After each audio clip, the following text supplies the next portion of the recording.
I'd like to welcome each and every individual to Voices of Integrity podcast and the movie book review. Um, Hopefully you're gaining a lot of value from these. I wish you would read them um, and watch the movies. You can bug me about putting like we should be able to get, we might be able to get um, like video clips and get them on here, which would help. But reading the book actually, like there's so much. So in Good to Great, I read that I don't even know how many years ago, a long time ago. So, I've got it here. And so the number one thing that I picked up from it is great companies have disciplined people, disciplined thinkers, and disciplined people, disciplined thinkers, and discipline in taking action.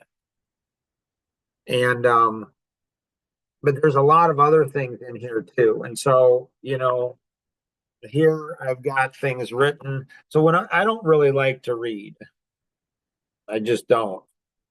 So if I'm going to do something I don't like doing, and so, oh, Mina, this would be good for you, right?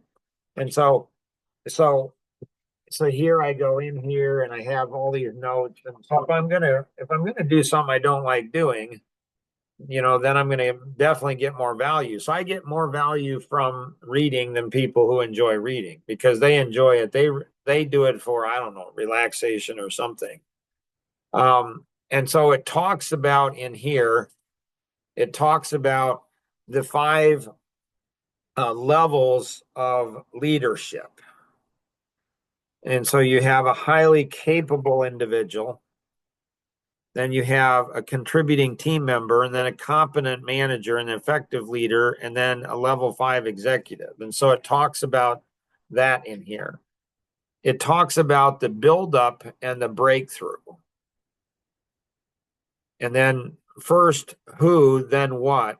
That's getting the right people on the bus. And then now what it doesn't say is it doesn't really address small business owners. Like they say, get the right people on the bus. Well, what if you have a bus driver that's kind of mediocre?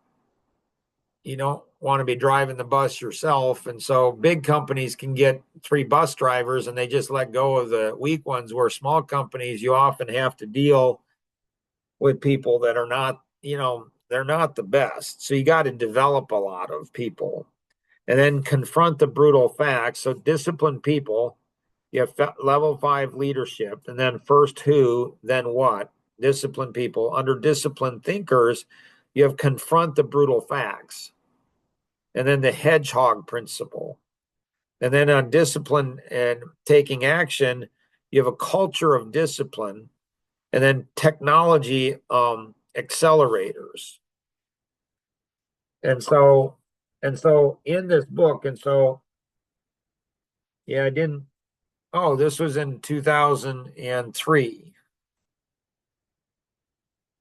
that I read this book. And so it goes through, I mean, it's a phenomenal book. And then they talk about the you know, each of these, they break it down into it. So I've never read a book like this. I mean, it's just absolutely fascinating. They talk about the the so BHAGs is big, hairy, audacious goals. So it has 3 circles and they're intertwining in the middle. And so what are we deeply passionate about? What can we be the best in the world at? And what drives our economic engine? So would this be a good book for us to go ahead and read together? And so we all read the book, and then on Fridays, we all come in, we've read a chapter. So there's 9 chapters. So that would be just about the summer, probably. And so, everybody who comes, you go ahead and what did you learn from this? So, what this does is it can build community. So, it says best number one, Good to Great by Jim Collins. And the number one bestseller, 1 million copies sold. Why some companies make the leap and others don't. And so it's a phenomenal book. It's questions on this or thoughts?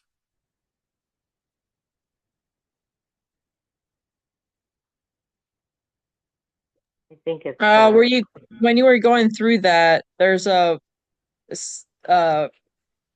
segment thing that you said something about and I can't remember, I should have wrote it down. I can't remember what it was, but I was curious what that was about. Um, so they break it down, disciplined people, disciplined thinkers, and discipline in taking action. And then underneath each one of those, so under disciplined people, it's level 5 leadership. So level 5 leadership, they break that down, builds enduring greatness through a paradoxical blend of personal humility and professional will. Level 4 is effective leader, is catalyzes commitment to and vigorous pursuit of a clear, compelling vision, stimulating higher performance standards.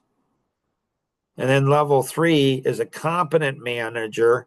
This is organize people and resources towards effective and efficient pursuit of predetermined objectives.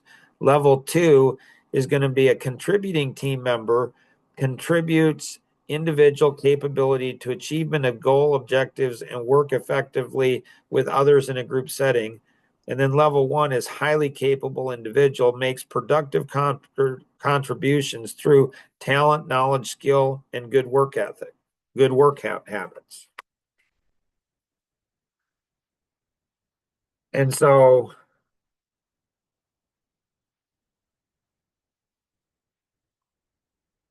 again, as a reminder, when I looked through, years ago, when I started the writing out a summary on this, I thought my kids are not thinking like I am thinking. And that's a shame, not because I think the best way, it's because I'm seeking to be flawless in how I think, not perfect. So I'm always looking at better ways to think about things. I don't know if my children are doing that. Then I said, so this was, I don't know, 20 years ago, probably. So then I said, well, how did I come to the conclusion of thinking the way I'm thinking? And I came to that conclusion largely based on reading books. And so people who don't read, like Alvin Miller, he's a really big reader. Sorry, he's a huge reader. Now, Mel with Bluegate, he doesn't read much. So you can be successful, very successful in business and not read. But reading, I forget, somebody said the average book takes, I think it's 30 years of experience to write a book. 30 years of life experience to write a book. So what you're getting when you read a book is you're getting 30 years of somebody's experience all condensed down for what, $20 or $30 or whatever it is. And so if you don't like to read like me, it takes tremendous discipline. But I've gained so much value from reading. And so a lot of times, like it's interesting, once Rosanna went to, she wanted to write a book and she was interested in writing a book. And so she went to uh, a seminar or workshop or something at the library. And she's like, hey, I'm going to this, seminar and writing a book. And I'm like, I'm thinking, That's kind of weird.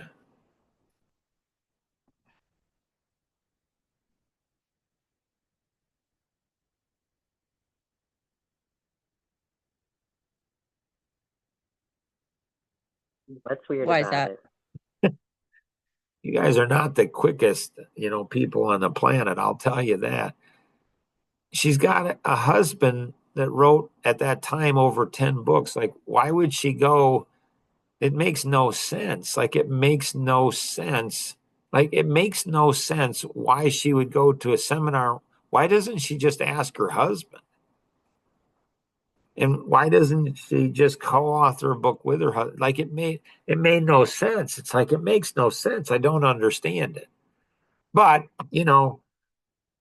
I just, it's like, I don't know, 3 years into her marriage where she comes dancing out all cute and sexy and everything. And she's like, I just found something out. It's like, okay, what'd you find out?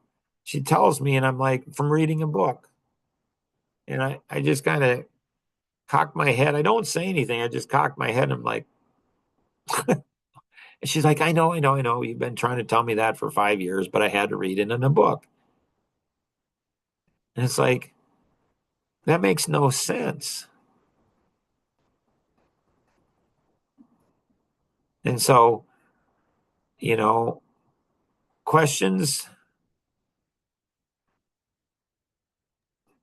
What's the hedgehog concept that the book talks about?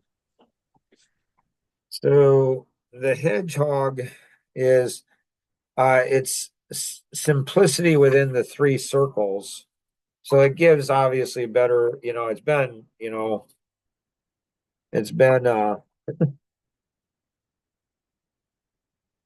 20, 22 years since I've read the book. And so it's the three circles of the hedgehog concept is what are you deeply passionate about? Which connects back into the passion circle, right? Connects Right. back into overlap of the passion circle. What do we overlap?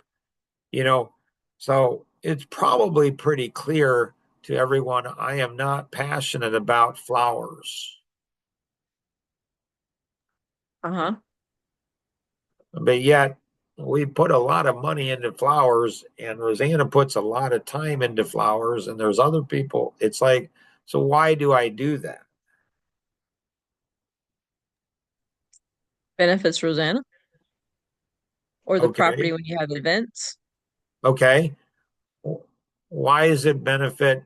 Why why does it benefit, you know, like Tom, he told me after, I don't know, knowing him for 18 years, I think it was, he went ahead and said he liked flowers a lot.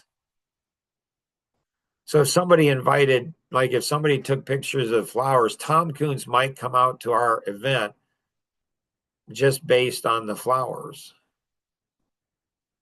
It's a, and so I asked him, I'm like, why do you like flowers? He's like, oh, Mark. Like, it's like, you don't like flowers, Mark?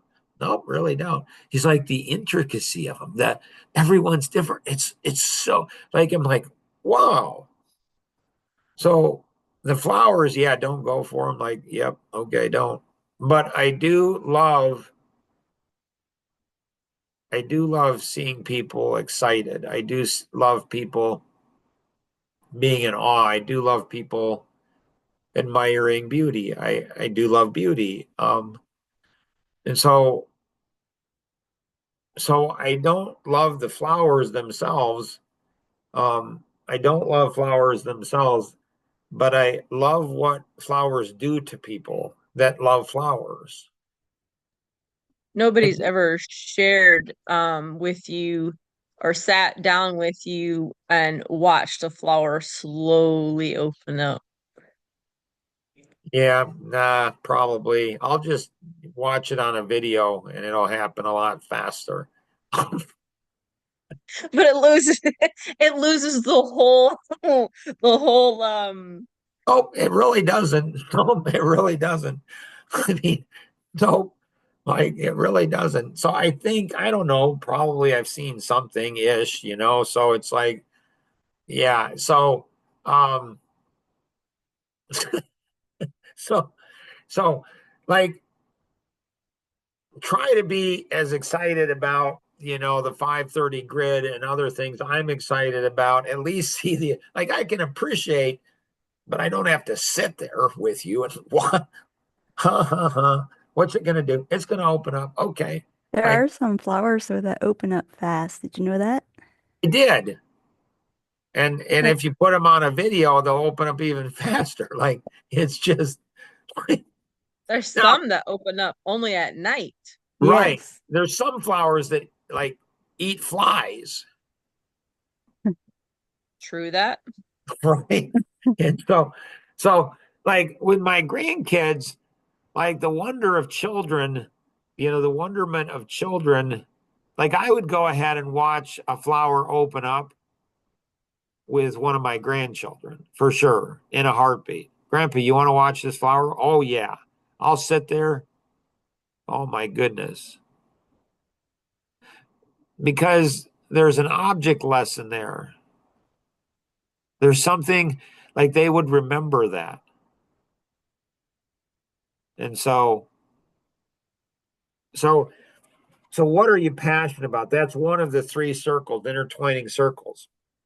And then what can you be the best in the world at? So what can you be the best in the world at? So women, the thing I just absolutely love about women, I mean just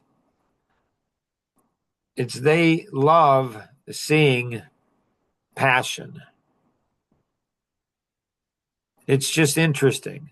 Men, I think, are more, they love seeing things like if you get guys that are hunters, although like we visited some horse and they talked about horse women.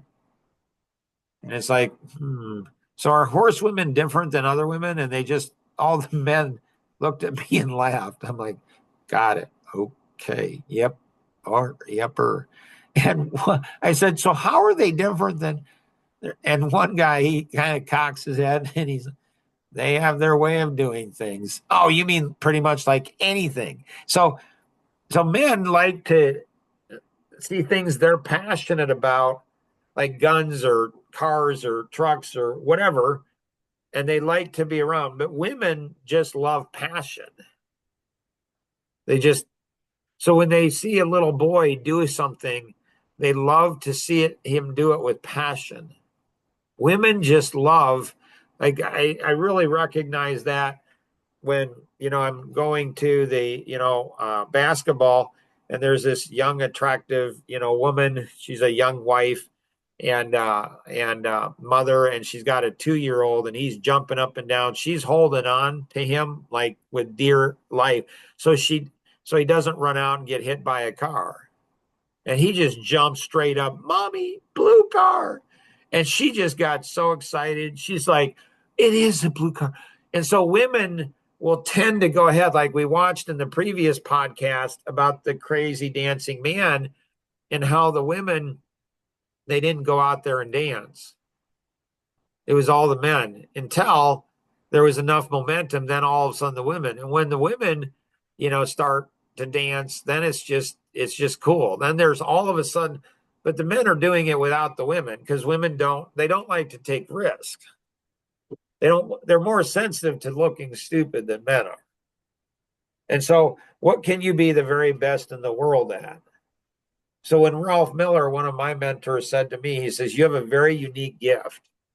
I'm like, okay, what is that? He said, you know how to take people's passions and turn it into money. I'm like, well, yeah, but every business owner knows how to do that. He says, no, they don't, Mark. They know how to take what they're passionate about or their business and turn it into money. But you know how to take, so this is like mine. If she was listening, like I can take her passions and turn them into money. I just can't. I don't know. It's a gift. So he says, no, Mark, you're different. You're different than business owners. You know how to take passions and turn it into money. And then the third is what drives your economic engine. See, this is the thing that women have it. So if God created you to be a man, be really thankful because, man, there's a lot of benefits of being a man. Oh, my goodness. I am so glad I'm a man. I love being a man. It is really cool. There are so many benefits to being a woman. Oh my goodness. Oh my goodness. And this is not a smorgasbord of life. You can't go ahead and take all the benefits of being a man and all the benefits of being a woman and combine them together and get the best of both worlds. There's a lot of people trying to do that. It's not going to work out so well for you. Your mental health issues. Oh my goodness. There's all kinds of messy stuff.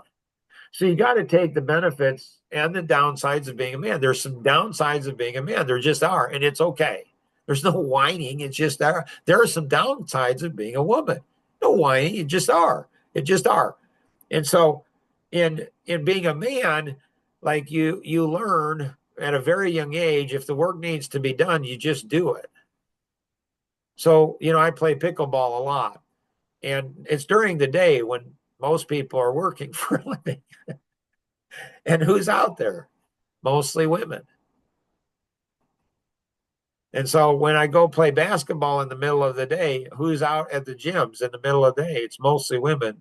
So women, at one of the retreats that we went to, marriage retreats, the woman said, she said, women have it really good, men not so much. Women have a lot of options in life. Men have too. You work or go to prison. So what drives your economic engine?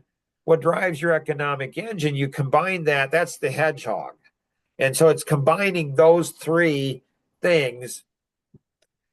It's combining those three things. And the hedgehog, he goes in, I forget the history of it, but hedgehogs, they're an animal. And so there's something about the hedgehog on how he connected these things together. It's really cool.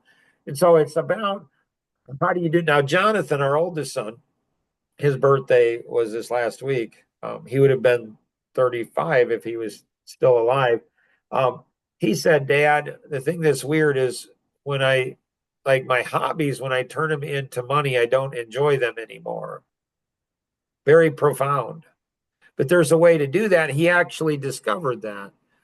So he had his own company, his video production company, and he went ahead and had that, but then he got a job with Right on Optics, and so he got to travel all around and hunt and shoot and do video. So he figured out the last year of his life, he figured out how to do something he was really passionate about and make a lot of money at doing it. And that's unusual. Most people don't get that their whole life. But it took hard work, it took sacrifice, it took risk. So hopefully this has been helpful for everybody. It's a great book. Women will often have a hard time driving things forward. So you might want to drive this book forward. And Fridays, when we get together and get everybody to go ahead and, read the book, and this is what we're going through as a group. So you might want to drive that forward. And so when you drive things forward that people don't, and no is not an acceptable answer. It's like no. Like Rosanna, when she wants something done with her flowers in the garden, everybody knows, she's trained everybody. You don't say no. Like her son, if she needs to go ahead and get mulch or something, he's learned, just say yes to mom. So she knows how to bring on the heat when she's passionate about something. And it's good. It's okay. I mean, it's okay. He mocks her for her flowers and his dad for, his rocks. If you have any questions on anything we covered today, feel free to connect with the individual who invited you to participate, or you can call toll-free 888-230-2300 outside the U.S. 630-393-9909. And always remember, we can accomplish so much more together than we ever could on our own. Have an amazing day. Bye-bye.